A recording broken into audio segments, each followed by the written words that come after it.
Kritis, tempat kita bahas isu-isu kebangsaan dari sudut pandang anak muda.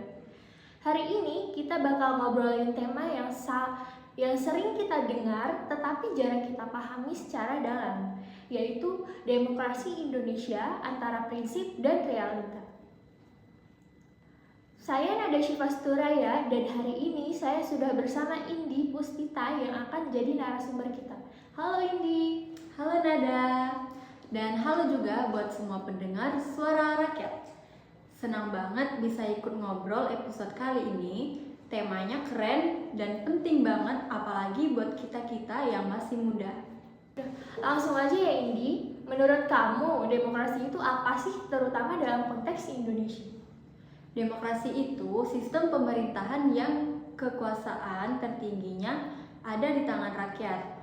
Nah, di Indonesia demokrasi itu dijalankan berdasarkan Pancasila, makanya disebut demokrasi Pancasila. Jadi, kita nggak cuma bicara soal pemilu, tapi juga musyawarah, persatuan, dan keadilan sosial.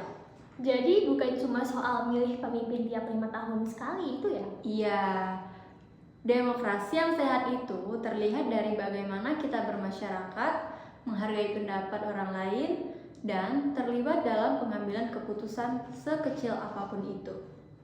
Kalau kita tarik ke belakang, Indonesia sudah mengalami banyak fase demokrasi. Betul, mulai dari demokrasi parlementer 1945 sampai dengan 1959. Lalu demokrasi terpimpin di era Soekarno terus masuk ke masa Orde Baru yang sangat otoriter. Dan akhirnya reformasi 1998 yang membuka jalan ke demokrasi yang lebih bebas. Dan sekarang kita ada di era demokrasi pasca reformasi ya? Iya, tapi meski sistemnya sudah demokratis, kita masih punya banyak tantangan. Nah, ini menarik. Apa saja sih tantangan demokrasi Indonesia saat ini? Oke, ada beberapa. Pertama, masih ada politik uang yang mencederai keadilan. Yang kedua, polarisasi masyarakat, terutama di media sosial, bikin ruang diskusi jadi toksik. Yang ketiga, ketimpangan akses informasi.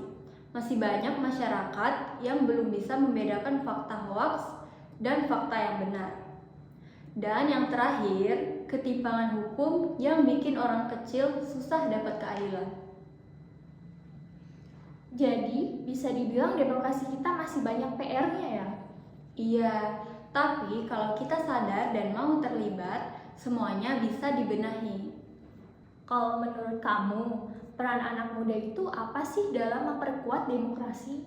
Wah, besar banget. Yang pertama, anak muda harus melek politik, mengerti isu, dan gak cuek. Yang kedua, jadi bagian dari perubahan, entah lewat konten edukatif, komunitas, atau reaksi nyata. Yang ketiga, berani bersuara tapi tetap santun dan berdasarkan fakta. Berarti kita semua punya peran sekecil apapun itu ya?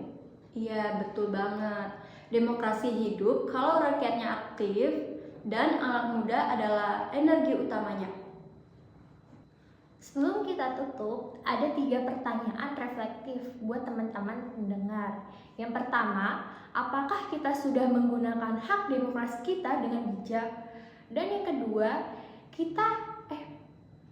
kedua, apakah kita berani bersuara saat melihat ketidakadilan?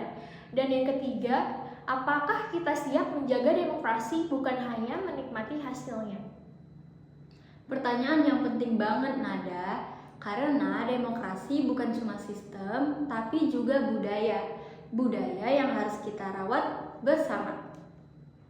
Terima kasih banyak kepada Kak Indi atas obrolan yang insightful hari ini. Semoga bisa jadi pemicu semangat buat kita semua, khususnya anak muda dan lebih peduli terhadap demokrasi. Oke, makasih juga buat Kak Nada dan terima kasih buat semua pendengar yang udah dengerin sampai akhir. Jangan lupa follow dan share podcast Suara Rakyat ke teman-teman kalian. Sampai jumpa di episode berikutnya. Dan ingat, jaga suara, rawat demokrasi. Bye-bye!